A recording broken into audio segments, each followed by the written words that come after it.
running, not all impact forces are bad. There are some impact forces the body can easily withstand. One such force always produced during running is the ground reaction force. This is just a basic force produced at landing during running. Faster runners, even if they land with a forefoot strike landing pattern, tend to generate a larger ground reaction force than slower runners, but this force still usually falls within a relatively safe range of tolerance.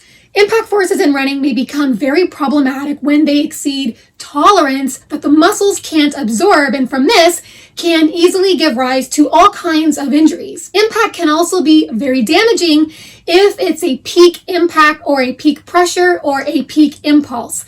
When you see the word peak in front or after the words impact, pressure, force, or impulse, the word peak means there's a burst of high impact that exceeds normal. There's more full blunt impact that exceeds a certain threshold that can easily grind down the lower body when running and is largely to blame for more severe injuries like long bone injuries. Peak impact forces in running arise when there's a lot of opposing forces at work. One consistent example of where we see the most impact peaks produced in running is in heel strike running, not so much in forefoot strike running. This is why heel strike runners tend to suffer more long bone injuries, such as a femur fracture, as compared with forefoot running.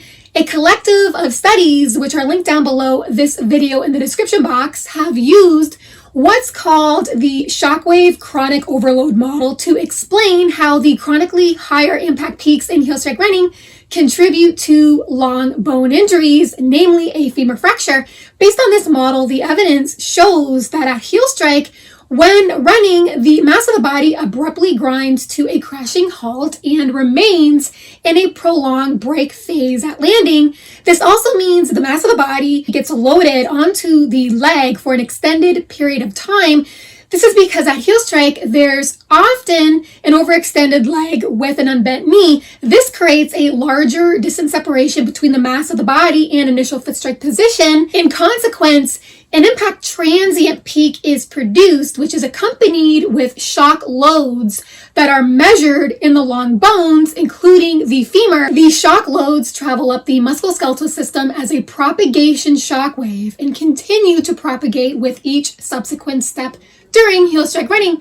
According to the shockwave chronic overload model, the impact burden of doing all of this is the cumulative strain from the chronic overloading from the shock loads and propagated shock waves produced at heel strike when running ends up tipping the balance between microdamage formation and its removal in the femur.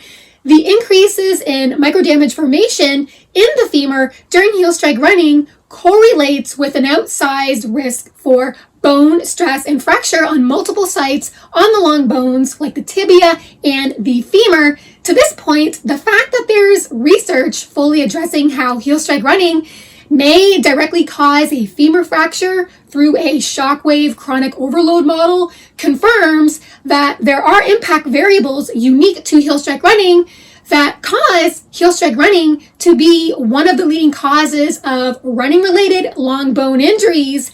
In contrast, there is no shockwave chronic overload model for forefoot running because there is no shockwave produced in forefoot running. Now, that's not to say that there's never been a long bone injury incurred by a forefoot runner. Of course, there are additional contributing factors to long bone injuries in runners, such as bone density issues being one, upping your mileage too soon when you are nowhere near conditioned enough is certainly another factor. However, it's really worth mentioning that femur fracture is incredibly low, if not really unheard of, in forefoot running, and this is because related research on impact mechanics indicated that in a forefoot strike landing during running, there's an automatic removal of the impact peak transient force responsible for the propagated shock wave. And that right there is perhaps the most frequently cited evidence in support of the impact protective nature of forefoot strike running, which also fits what can be observed in general, is that you don't really see many forefoot runners cracking their femurs as compared with heel strike runners, but You could argue that a heel strike runner could just wear a running shoe with thickly padded heels. Doing so won't fix anything, in this case for two reasons. For one, heel cushioning has been shown to be ineffective because surprisingly low magnitudes of the shockwave at heel strike when running was enough to produce the chronic overloading found to be a big contributor to femur fracture. Secondly, increases in underheel cushioning have been consistently found to have the main effect of increasing the amount of downward force at landing regardless of foot strike pattern. Basically, the thicker the underfoot cushioning, the harder the foot plows onto the ground during running, while at the same time, what's so interesting is that the body actually perceives the forceful foot strike intensity as much lighter than it actually is.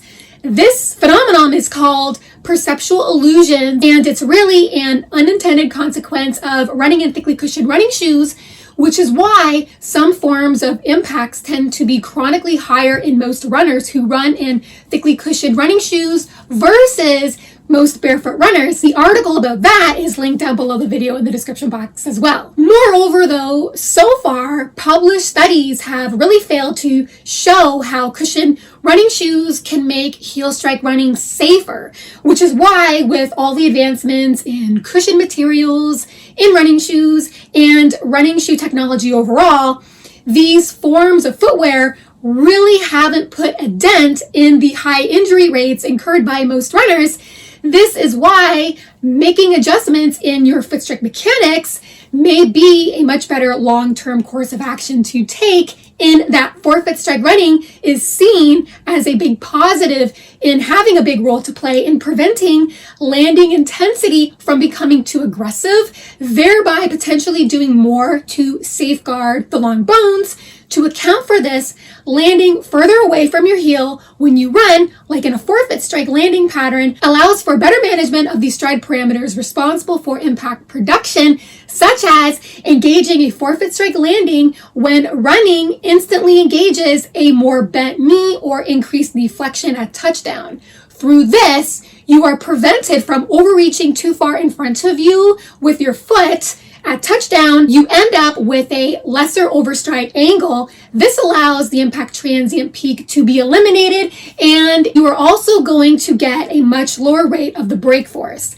That together prevents the propagated shock wave most responsible for a femur fracture, because the long bones are far less likely to overheat since the body isn't coming to a grinding halt for an extended period of time like it so often is in heel strike running. And there really is nothing new about the way forefoot strike running assembles other stride parameters that help you land much softer. On that note, I just thought it would be very important to highlight one of the many advantages forefoot running may have over heel strike running, in that forefoot running may do more to shield the long bones from high impact, and that forefoot running may really sustain much better long term for the prevention of certain impact related injuries. Not to mention that evidence-wise, there's a lot of hard evidence showing that heel strike running does not consistently prove its full worth for improving the odds of reducing major injuries.